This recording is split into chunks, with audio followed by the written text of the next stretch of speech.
You can't stay with pure seat-based pricing. The AI era is killing it. But you also can't nuke your existing customers and call that innovation. So, how do you cross the gap?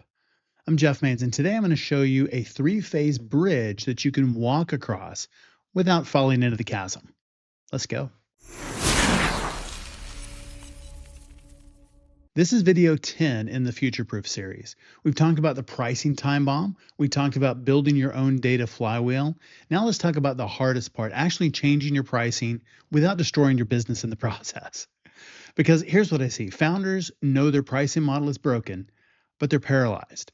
They're afraid to make a move because existing customers will freak out, sales will revolt because they don't know how to sell it, and revenue will dip before it recovers. And try explaining that to your board or investors. So they do nothing. And I think that's even worse. Here's what we're covering today: why you need a bridge and not a switch, the three-phase roadmap to evolve your pricing, and a real example of a company that did this and saw revenue increase. And I'll give you the exact communication playbook to manage customers, your team, and even your board.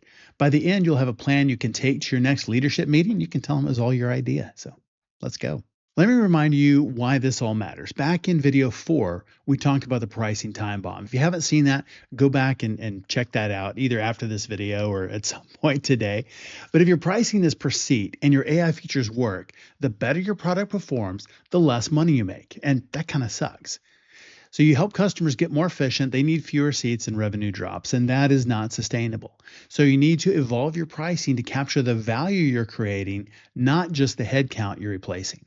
But here's the trap. If you try and flip the switch overnight, starting next quarter, we're moving to usage-based pricing, you'll create chaos. People will absolutely freak out. Customers will panic, sales won't know how to forecast, and finance will lose their freaking minds. Guess how I know this? Well, what you need is a bridge, a way to transition gradually, test, learn, and adjust without destroying what's working today. So let me show you how this works. All right, here's the framework.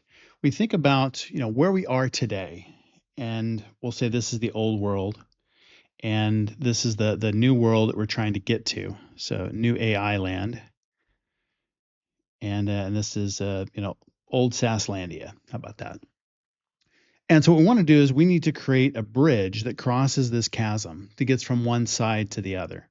And we'll do this a different color so it's pretty obvious. And so we're going to create this bridge. And if you're an engineer and you look at this like your bridge would never hold up, it's okay. I'm not an artist, but we'll get this figured out. And so we're going to create this bridge over here, but we have to have some things to support it. And you would think of this as a bridge from your old pricing model per seat to the future pricing model, hybrid or outcome-based. And remember that up the ladder, there are multiple steps to that. And we're going to do this crossing in 3 phases. The first one is going to be, we're going to add some AI usage. So this is going to be additive.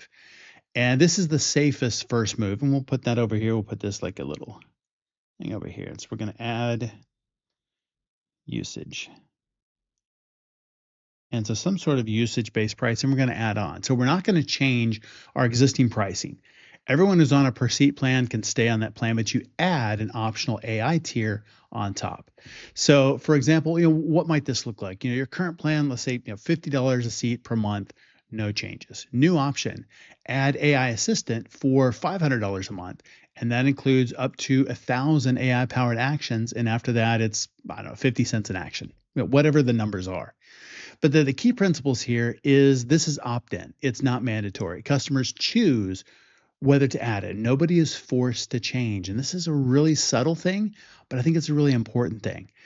Second, this is very simple to understand. Sales should be able to explain it in 30 seconds. You're doing this and you can add on this next thing. Third, it is priced for ROI, not cost. If your AI saves them 10 hours a week, price it at a fraction of that value, not at your compute cost. This isn't something where you're like, we pay this and we're going to charge them that. This is about adding value. So, what is the fraction that, of what it's going to cost them or save them or whatever it is that you can make it where this is a kind of a no-brainer kind of solution. And why this works is that existing customers, they don't feel threatened. Their pricing didn't change. They weren't forced in to do something. And this is a really safe way to test pricing, test messaging, test adoption without blowing anything up.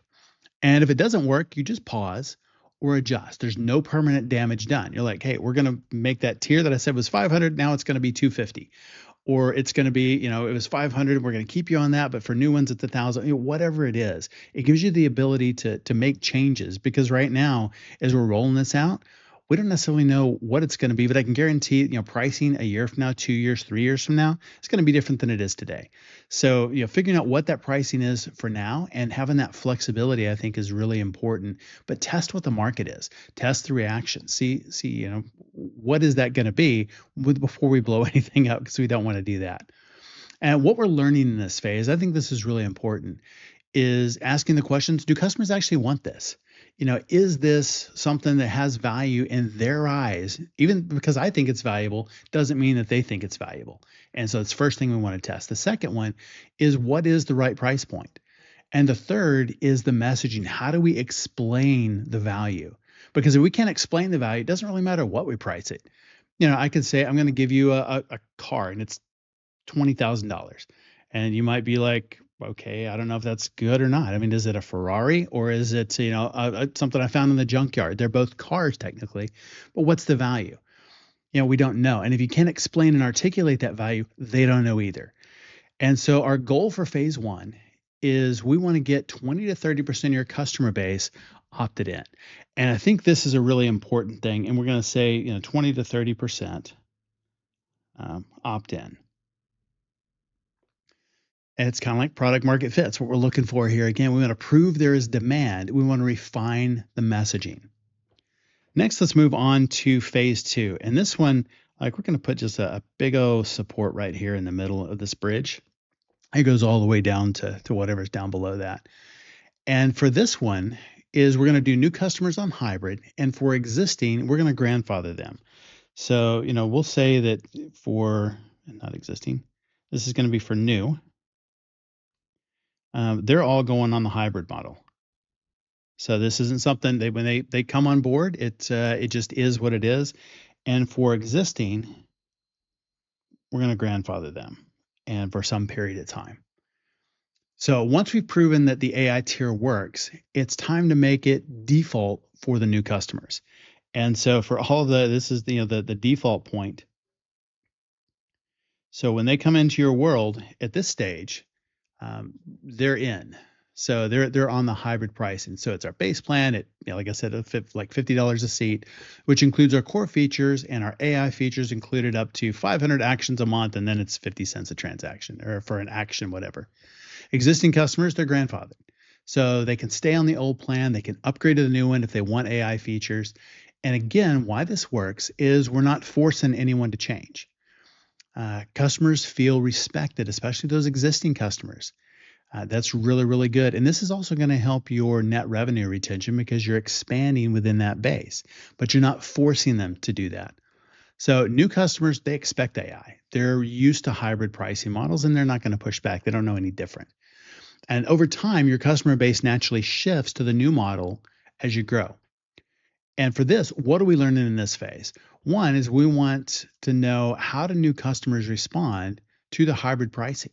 Is it something that they push back? They're like, I don't understand it. It's not clear. I don't know what it's really going to cost. Big problem with usage-based is, how do you even forecast that as a CFO? Like, I'm buying this software. I'm signing up for a 3-year deal. What's it going to cost? I don't know. That's not where they want to be. So making sure that they really understand, what is it going to cost? How does this work? What is that hybrid pricing look like? What's our close rate compared to before?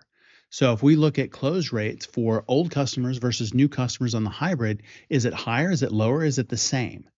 And if we're seeing a big disparity there, we were closing 80% of our deals and now we're closing 20, something has gone sideways.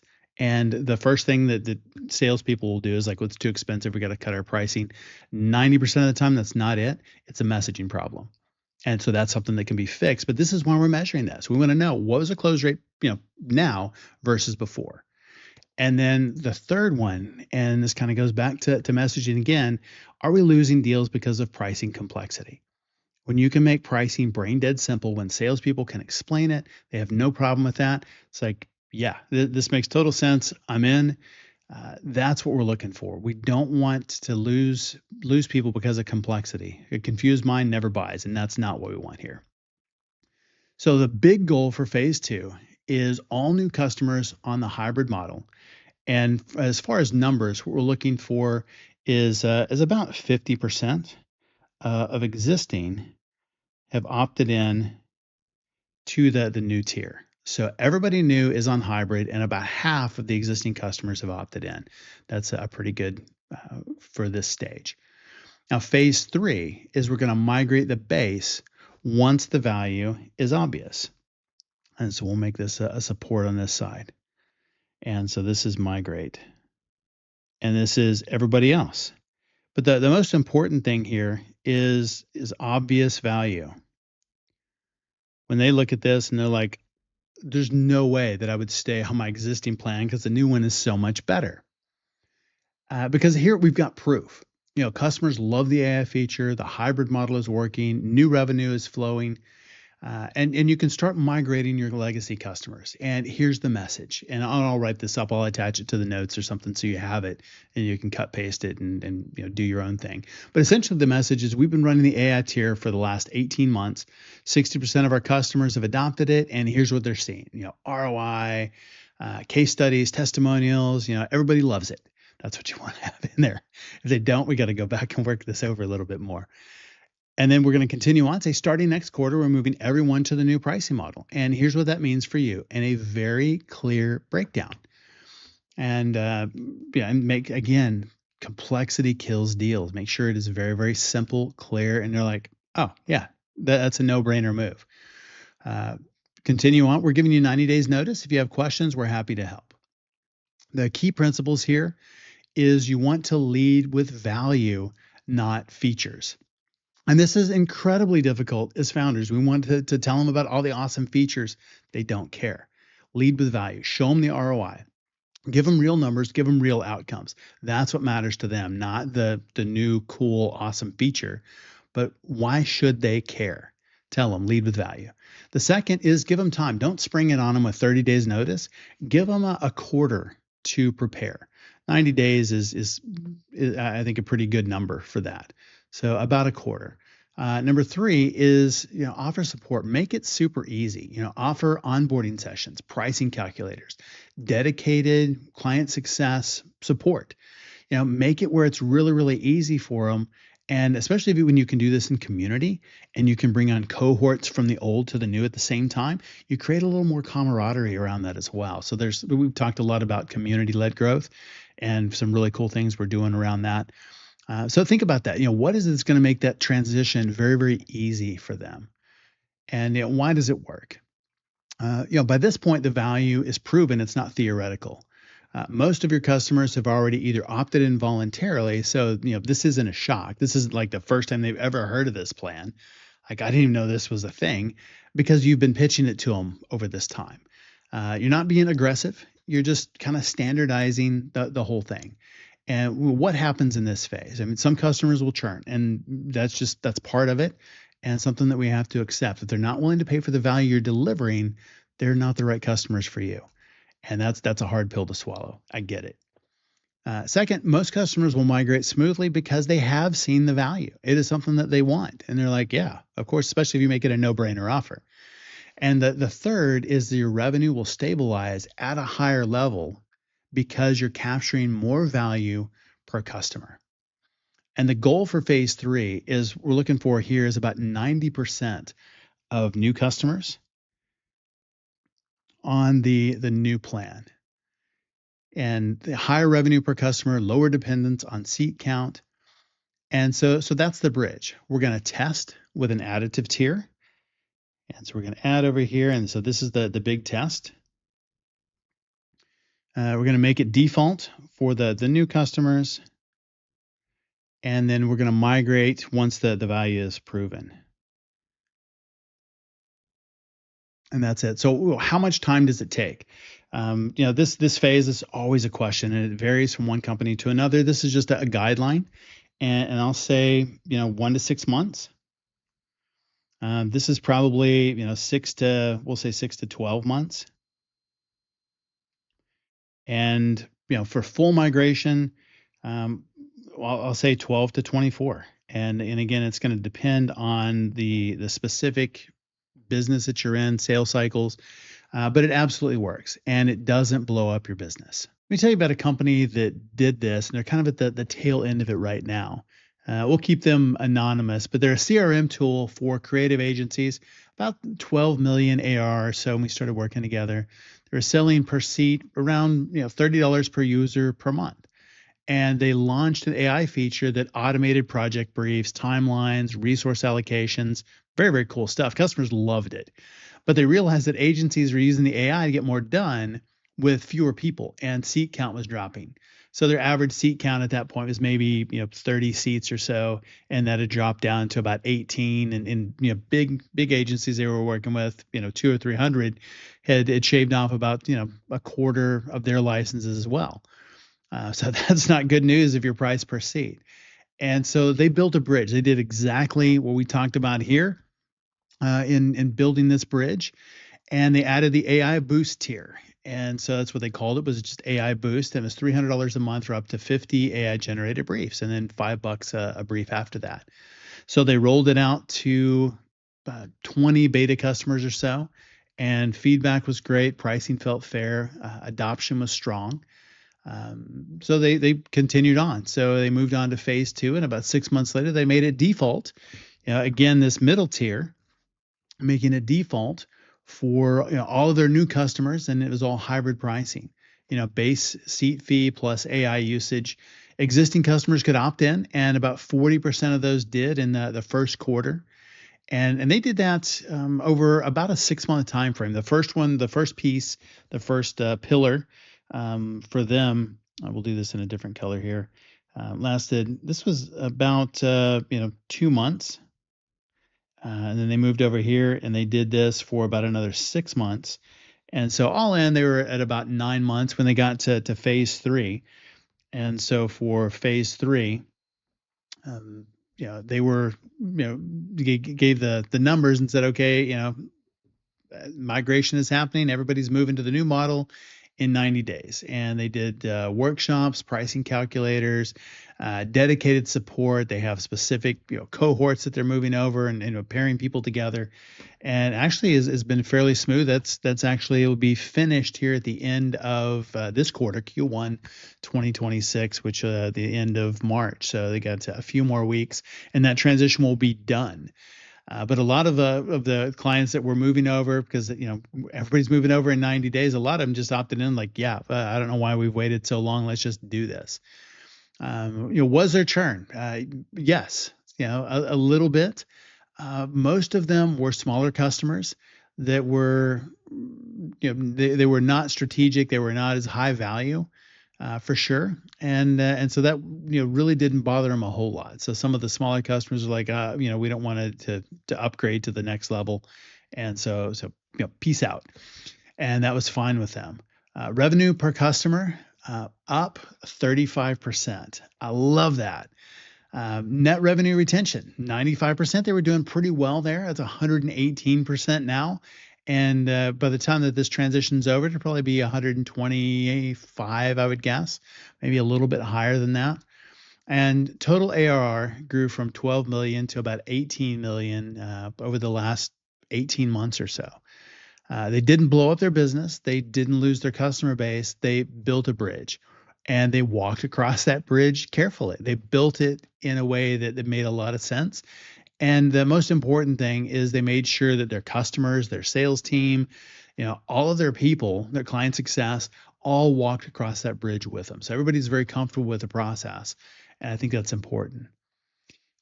So how do you communicate this? Because pricing changes are scary. They're scary for your customers, for your team, for your board. And here's the playbook. And we'll actually put this together so you can download it as well. How to talk to customers. Well, phase 1 is that additive tier. And I would phrase it something along the lines of, we're excited to offer a new AI feature. It's completely optional. If you want to try it, here's how it works. Here's what it costs. And if you don't want to do it, then nothing changes for you.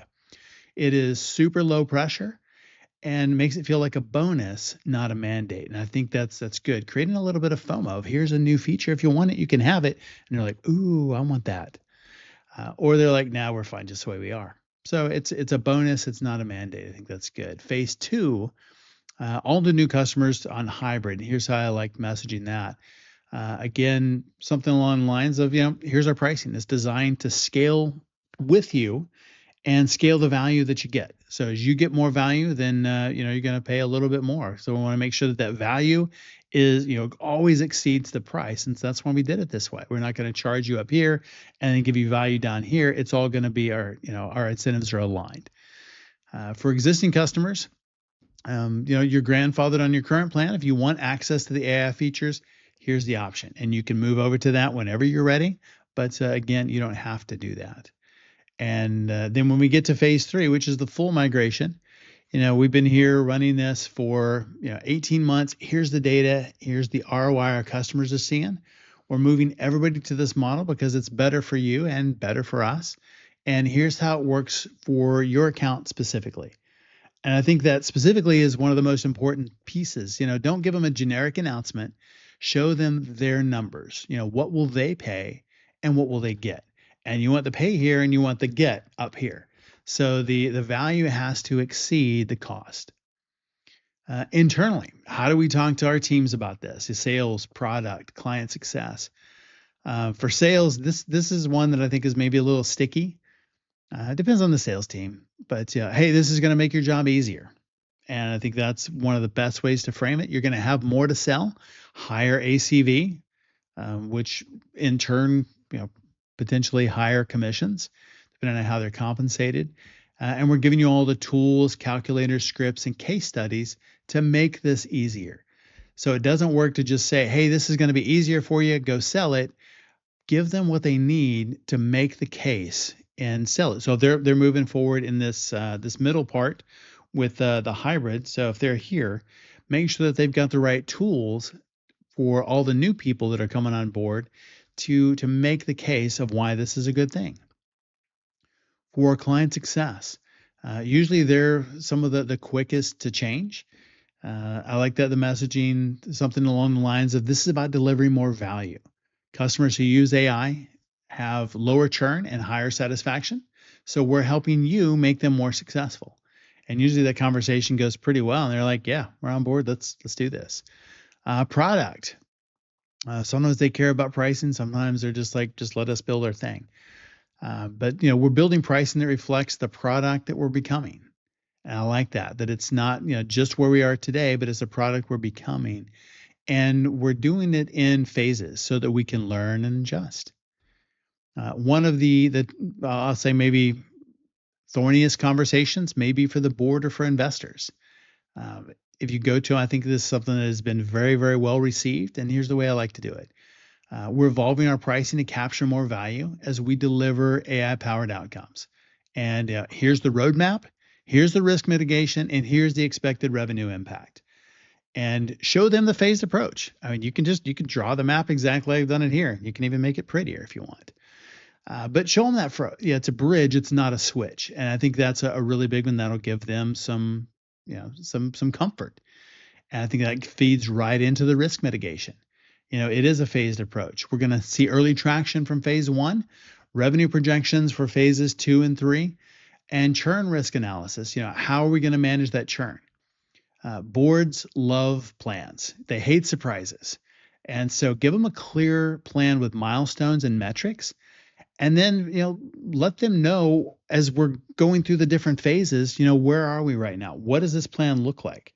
How is it proceeding from where we were? So, if we're like, okay, here we are today, and next board meeting we expect to be here, and the next one here, and here, and give them updates along the way. And they're like, okay, now we've made the switch, and we're at that migration.